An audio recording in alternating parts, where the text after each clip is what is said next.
Ce soir, dans la rubrique Expert, nous parlons de développement et tourisme. Gogo Tinkpon, un exemple à suivre absolument. Et j'ai sur ce plateau un acteur culturel ressortissant justement de Gogo Tinkpon pour partager avec nous les expériences de Gogo Tinkpon, voilà, qui a quand même réussi à relever le défi, à s'imposer sur le plan touristique au Bénin. Alors, bonsoir à vous, Dieudonné Métonou.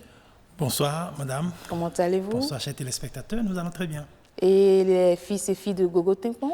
La communauté de Gogo Tinkpon se porte à merveille. Nous en rendons grâce. Alors, merci d'être sur ce plateau. Nous avons voulu partager avec vous les expériences ou la manière dont vous êtes arrivé à développer Gogo Tinkpon justement grâce au tourisme, n'est-ce pas? Oui, nous sommes en train de démarrer un processus qui donc a commencé bien avant nous et bien sûr ce volet touristique est la particularité donc de notre partition et depuis 2 ans que grâce à plusieurs concours de circonstances, la communauté nationale et d'autres expatriés ont marqué leur attention pour ce coin de la terre Bénin.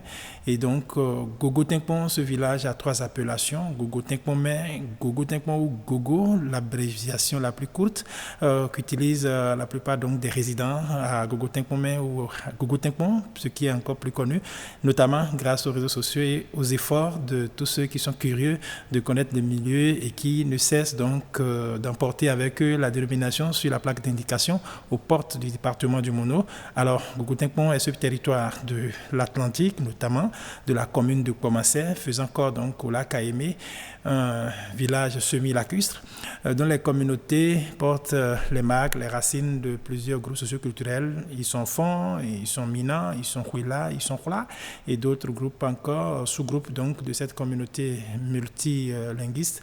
Et donc, par rapport à la richesse de sa nature, beaucoup de curieux viennent non seulement écouter l'anecdote de Gogo Tinkpon, mais vivre un peu d'autres merveilles dont nous allons parler. Et pour dire, il y a quelques années, vous étiez encore un petit village moins connu, mais aujourd'hui, tout le monde a tendance à aller vers Gogo Tinkpon. Dès que les touristes franchissent le seuil béninois, ils aiment tout de suite aller à Gogo Tinkpon. D'abord, dites-nous, en tant qu'acteur culturel, puisque c'est votre profil, comment est-ce que vous avez œuvré à rehausser l'image de ce village, devenu aujourd'hui la cité des merveilles, je vais dire? Oui, c'était au mille bonheur, comme nous avons l'habitude de dire et de partager avec nos citoyens d'honneur, puisque l'une des particularités donc, des détours que les amis font par Gogo Tinkpon, c'est qu'ils obtiennent la citoyenneté du village avec la signature du chef du village, M. Gaston Zounon, que je salue au passage. Et donc, c'était parti sur une circonstance à tout hasard où un concitoyen a voulu faire un témoignage sur l'appellation Gogo Tinkpon, alors que la vraie anecdote était connue de nos fils et filles ou résidents à Gogo Tinkpon ou d'autres curieux encore. Il nous a servi une anecdote qui n'était pas la vraie et donc nous avions témoigné dans un cadre pédagogique et plusieurs promotions de cette université privée du Bénin ont donc poussé la curiosité d'aller à la source pour comprendre qu'est-ce qu'il y a derrière la traduction littérale. Gogo, les fesses sont puissantes, Gogo Tinkpon où les fesses sont essayées. Alors nous avons donc continuer la recherche des informations pour réellement servir donc à tous ceux qui visitent Gogo Tinkpon.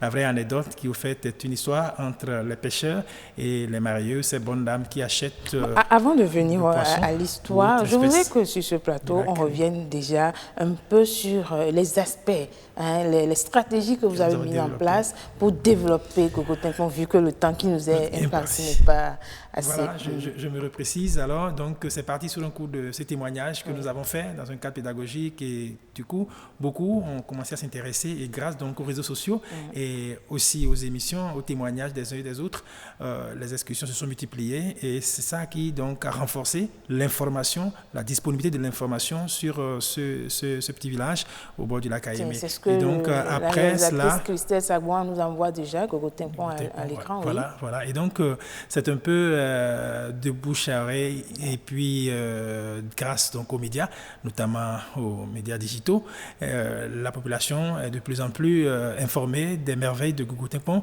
Nous avons tout de suite décidé alors de ne pas faire chemin seul. Nous avons mobilisé les forces vives de Gougou-Teignepont pour créer une association de développement dont nous sommes avec beaucoup d'humilité le secrétaire général.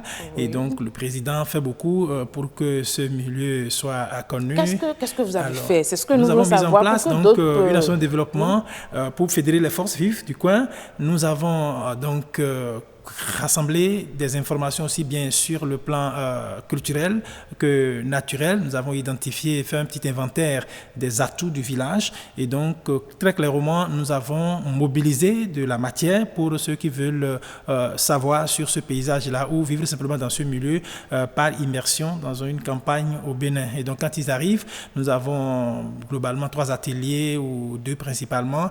L'atelier opération un cocotier pour Gougou-Teignepont. Vous venez au village, vous participez à l'écologie et à l'action verte en mettant en terre sur la rue principale du village ou au bord du chenal du lac Aémé qui longe donc ce village. Un cocotier donc en votre nom. Touriste plante un cocotier.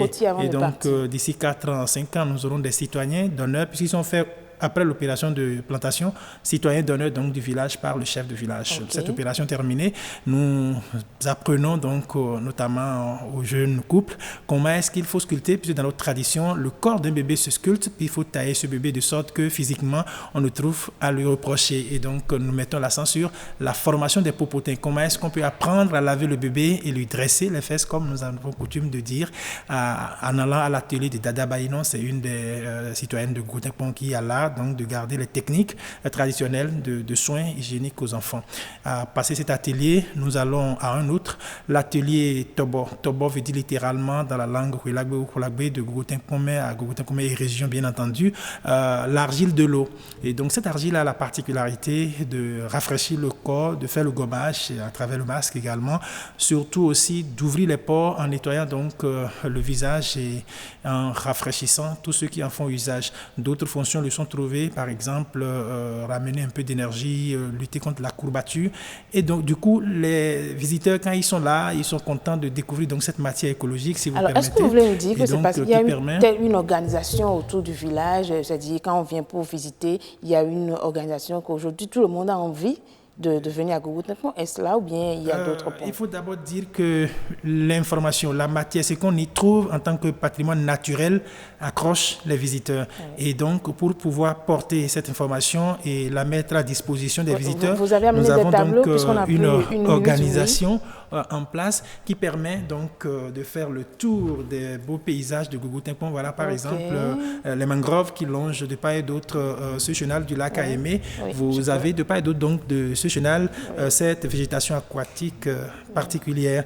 Et en dehors de ça, vous avez des îlots qui sont bordés donc bondés de nids d'oiseaux et qui permet aux visiteurs, permettez donc de prendre très rapidement les tableaux et de les exhiber pour le bonheur de nos téléspectateurs. Voilà donc un îlot aux oiseaux devant lequel vous avez un cocotier qui traduit ce paysage-là, qui marque les attentions.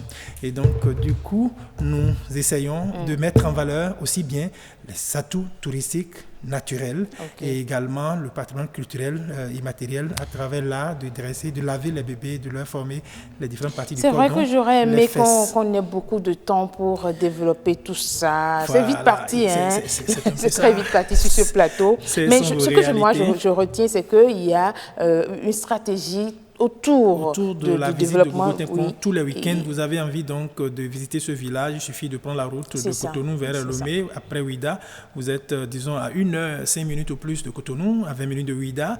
Et après Ouida, vous avez la plaque indicative. Et le village est à peine 150 mètres. Merci beaucoup, Dieudonné Métonou. Merci beaucoup. Je sais que vous avez beaucoup à dire sur Gougou-Teignepont, votre village, notre village. C'est au Bénin, faites-y un tour et vous aurez assez de merveilles à découvrir. C'est d'ailleurs ce qu'on veut pour les autres communes, les autres régions aussi. Faites pareil. Développons notre pays grâce à notre richesse touristique. Local. Oui, consommons local et tout ça. Merci beaucoup. Je vous souhaite un bon retour. Merci, madame, de m'avoir invité. Je vous souhaite, chers amis téléspectateurs, une bonne suite d'émission. Merci beaucoup.